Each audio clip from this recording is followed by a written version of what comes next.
Okay, hello po. Magandang umaga, no? Magandang gabi. Kung nasaan paano kayo ng mundo. Okay po.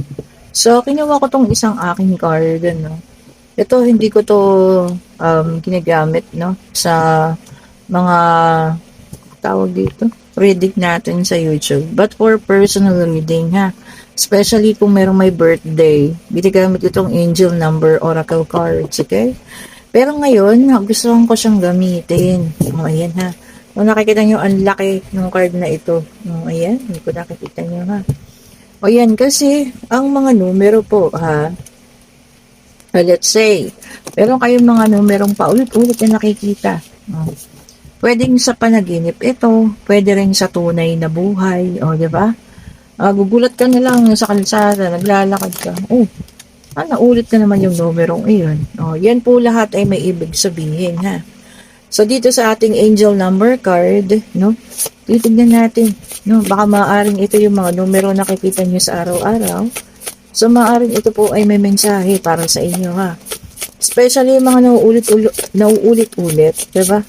000, 333, 1111, yung mga ganyan, ano.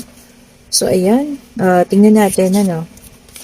So, isipin nyo na, ha? Baka isipin nyo na yung mga numerong inyong laging nakakaisip, no? O laging naka-encounter. Baka para sa inyo po itong reading na ito. Oh, 'di ba? Pero ulitin natin, ha? Hindi lahat makaka-resonate. Ayan. So, hopefully, no? Maraming maka-resonate. Ito na. O, yan. O, unang numero po, 1414 or 1414. Okay, so sabi niya rito, no, kapag raw, madalas nito itong nakikita, ang ibig niyang ipahiwatig sa inyo ay kailangan niyo mag-focus sa mga bagay na kailangan ninyo. Okay po, and huwag po dun sa mga bagay na, alam niyo yan, luho lamang. Sabi niya, no, kasi maaaring maubos lamang yung mga pinaghirapan ninyo. Tama nga naman kung puro sa luho lang. Okay po. And kung nakikita nyo rin ng 1414 palagi, ibig sabihin daw nito ay merong mood swings. O yan, paiba-iba ng pag-iisip. O, di ba? Minsan okay ka, minsan naman, alam mo yun, may mga pagkakataon na parang merong problema, no? So, ganun. So, paiba-iba. And then, sabi niya rito, pwedeng may paparating sa inyo bagong oportunidad. Ayan. Sabi niya, you will be blessed with new opportunities. Ayan. Panibagong kaibigan daw or any addition to your family. So, maaaring magkaroon ng pagbubuntis at maaaring may mga anak. Okay? And sabi niya, good vibes lang daw at magiging maayos naman ang mga bagay-bagay. Oh, positivity pa rin, ha? Okay, so ayan ang ibig sabihin ng numerong 1414. Kung yan ay palagi ninyong nakikita, no? So, check ninyo. Baka po merong magbubuntis, ha? Or meron nang nanganak sa inyong pamilya dyan. Or meron kayong panibagong kaibigan na makikilala po, ano? Yun nga, sabi, mag-focus sa mga kailangan lang, no? Yung mga luho, wag daw po muna. Okay, tignan pa natin, ha? Ganda, ha? Okay, so, tignan pa natin. Kaya lang ang laki niya sobra, no? Ang tagal niya mag-flip. Siguro pagka ganito, next time kuha na tayo ng 4. Pero eto na. Oh. Ayan, kung sino naman daw po ang nakakakita ng 222, tatlong dos, okay? Sabi niya, connection is coming. This is a romantic relationship, ha? Pwede rin pong sa inyong friendship, no? Baka nagkaroon ng alam niyo yun, pag hindi pagkakaunawaan sa friendship, tapos nagkaroon ng pagbablock or pag hindi na pagpapansinan. So, sabi rito, communication is coming. So, kung sa mga ex naman ito, ayan, baka yung ex ninyo, nagkaroon kayo din ng problema, no? Pero ngayon daw, mabubuksan na ang komunikasyon, ha? And then, sabi niya rito, gawin mo kung ano yung dapat na nagpapasaya sa'yo. Okay po, sabi niya nga, life is short. Sabi niya, do what makes you happy. O, tama naman po. And then, sabi niya, as of the moment, tama naman daw po ang inyong binabagtas na daan. Okay? Balanse ang inyong buhay, no? Sabi niya. And yung pagtitiwala niyo sa mga tao, ha, ganun-ganun na lang. Pero sabi niya nga, piliin pa rin po ang inyong pagkakatiwalaan po. Oh, ang ganda, no? So, ang dami ibig sabihin. O, diba? So, yan yun, continue nyo lang. Nasa tama kayong alignment daw po, ha? Nasa tama kayong landas sa ngayon. Dire-diretso nyo lang yan. Okay, so tignan pa natin ang isang card, ha? Ayan, ayun. Okay.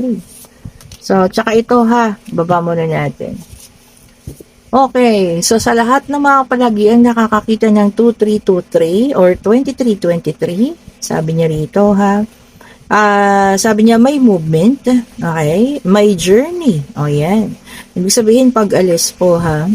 Tapos sabi niya ngayon, may mga katotohanan, ayan, na kailangan mong i-accept, ayan, kasi paulit-ulit lang daw nangyayari. So, kailangan yun ang i-accept daw po, ha? Tapos hanggang minsan kasi, kung lagi kayong nagre-resist na parang ayaw niyong tanggapin, mapapagod kayo. Di po ba? And yun yung isa sa mga bagay na nagkakaroon tayo na pagkapagod. Di ba? So, kung ano man yung mga bagay po na pinapakita sa inyo, no? So, tanggapin na, huwag na tayong mag-resist, no? Kung talagang ayaw no sa inyo, it's okay, no? Move on na. Sabi niya nga rito, no, then make a decision. Kailangan yun ng mag-decision. And then make a change. Kailangan yun ng pagbabago. Diba? So, ayun po ha, hindi natin kailangang ipilit yung ating sarili sa isang tao po, no. Especially kung talagang hindi na tayo gusto. Kasi mahirap naman po, diba? Kailangan umpisahan mo na rin ang pagbabago para sa sarili mo po, ha. Okay, so tingnan natin itong last card. So, 4 pa rin ha. 0303. Sabi niya rito, success. Ayan. Freedom and optimism. Tama naman. Sa pagkuha natin ng success, no, kailangan maging optimistic tayo. Laging positibo. Wala naman ako nakikita yung naging successful na puro negative, di ba? Lahat naman kailangan maging positibo tayo, no? Tapos sabi niya rito, sabi niya no, whether in your professional or personal life, you will find success by welcoming creative impulses and having faith in your own abilities. O tama. So wala naman po nagsasucess, lalo na kung negative lagi at hindi ka nagtitiwala sa sarili mo. So sabi niya po rito, no, kailangan magtiwala sa sarili. Ayan, nakakayanin ng mga bagay-bagay para ma-achieve mo po yung success. Okay? So meron siguro mga self-doubt, yung mga nakakakita ng 0303. So ayan po ha, sinasabi sa inyo ng baraha, kailangan maniwala ka sa sarili mo at i-welcome mo po yung success. At lagi mong isipin na makakaya at makakaya mo po ha. Sabi niya rito, trust in chance and take risk on opportunities that could change your life for the better. Minsan kasi yung iba parang okay na sa kanila, no, na hanggang doon na lang, hindi na nagte-take ng risk. Diba? Kung kaya mas mapabuti pa po yung buhay, no, siguro kailangan take tayo ng risk, 'di ba? Kung kaya pa, kung kayang-kaya naman natin gawin 'yan. 'Di ba po? So, sabi niya nga kasi, if you take risk or kukuha tayo or pupunta tayo din sa isang bagay na hindi natin araw-araw na ginagawa, kung lalabas ka sa iyong comfort zone, mas marami ka po matutuklasan pa ha, na kaya mo palang gawin. Okay, so ayan po ha, kung nakikita nyo ang mga numerong ito paulit-ulit, 1414, 222, 2323, 0303, ayan po ang ibig nilang ipakahulugan sa inyo.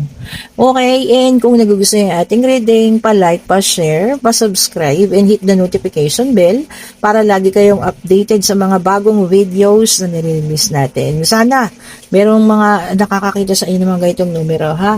Bukas po, kukuha tayo ulit ng 4 ha. Okay? And kung nagugustuhan niyo po ang ating mga merchandise, ayan, mag-place na kayo ng order, click niyo yung link. Ako lang po ang naglalagay dyan, walang iba. Click niyo lang po yung link nandiyan po sa comment section. At sa lahat po ng hindi pa nag-claim ha ng ating mga prices, pabango, meron pa. Meron pa yata rito 3, no? Isa pa lang yung nakiklaim, ayan, sa salt bath, isa pa lang din.